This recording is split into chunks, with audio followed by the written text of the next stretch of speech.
விஜயா, ரோஹிணி இவங்க எல்லார் மேலேயும் வந்து நமக்கு எந்த அளவுக்கு வந்து ஆரம்பத்தில் கோபம் இருந்துச்சோ அந்த அளவுக்கு லைட்டாக வந்து சரி ஓகே அவங்க ஏதோ பண்ணுறதுக்கு பின்னாடி ஒரு காரணம் இருக்கும் அப்படின்னும் இல்லை வந்து நீங்கள் வந்து அவங்கள பார்த்து ஒரு வெறுப்பாகிற மாதிரி விஷயங்களாக இல்லாமல் இருந்தது. காரணமே என்னென்னா அப்பப்போ இவங்களும் அடி வாங்குவாங்க அப்படிங்கிறதும், முத்து மீனா கொஞ்சம் விவரமாக இருந்தாங்கங்கிறது தான். இப்போ வந்து முத்து மீனாவும் கம்ப்ளீட் மட்டியாகவும் முட்டாளாகவும் பல நேரங்கள், அதுவும் முக்கியமாக மீனா கேரக்டரே மாற்றினதாலேயோ என்னவோ, ரோஹிணி வந்து ஏதாச்சும் வில்லத்தனங்கள் பண்ணும் பொழுது, இல்லை வந்து விஜயாவே ஒரு வில்லத்தனம் பண்ணும்போது நமக்கு கோபம் தான் முதல்ல வருது. ஏன் இப்படி பண்ணுறாங்க அப்படின்னு எரிச்சல் வருது.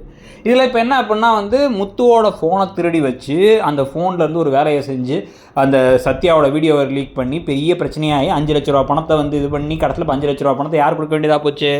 ரோஹிணியை தான் கொடுக்க வேண்டியதாக போச்சு. இவ்வளோ கலையபுரத்துக்கு பிறகு இப்போ வந்து பார்த்தீங்க அப்படின்னா வந்து மீனாவை யாரோ ஒரு பையன் துரத்திட்டு வராருன்னு சொல்லி மீனா குடுன்னு ஓடி வந்து இந்த வீட்டுக்கு வர, இந்த வித்யாவோட வீடு தான் பக்கத்தில் இருக்கு, நாங்கள் வர வித்யா வீட்டில் ரோஹிணி பேசிகிட்டு இருக்கும் போதே முத்துவோட ஃபோனில் வித்யா ஏதோ வீடியோ பார்த்துட்டு இருக்க, நல்லா ஜாலியாக எக்ஸ்ட்ரா ஃபோன் யூஸ் பண்ணிகிட்டு இருக்காங்க.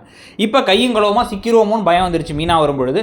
ஆனால் எப்படியோ மீனா அந்த ஃபோனையே பார்க்கல, மீனா தான் மட்டியாச்சு, அப்புறம் எப்படி பார்ப்பாங்கிற மாதிரி ஆயிடுச்சு.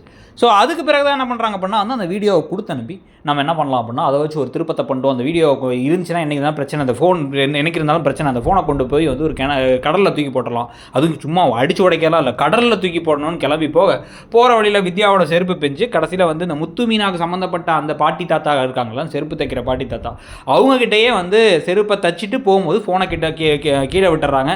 அதை அந்த பாட்டி எடுத்து வைக்கிறாங்க. கடைசியில் வந்து இதை சொல்லி வித்யா தான் அப்படிங்கிறது தெரிய வந்தால், அந்த செருப்பை திருப்பி வாங்குறதுக்கு வரும்பொழுது வித்யா தாங்கிறது தெரிய வந்தால் பயங்கரமான திருப்பமாகி கடைசியில் என்ன பண்ணலாம் அப்படின்னா வந்து ரோஹிணியவே பார்த்து நீங்கள் தான் இப்போ ஃபோனை திருடி வீடியோ லீக் பண்ணதா, ஏன் இப்படி பண்ண ரோஹிணி அப்படின்னு வந்து கேட்கலாம். அந்த அளவுக்கு அறிவுபூர்வமான விஷயங்கள் நடக்குமா நடக்காதா, உங்களுக்கு என்ன தோணுது அப்படிங்கிறத சொல்லுங்கள். தேங்க்யூ.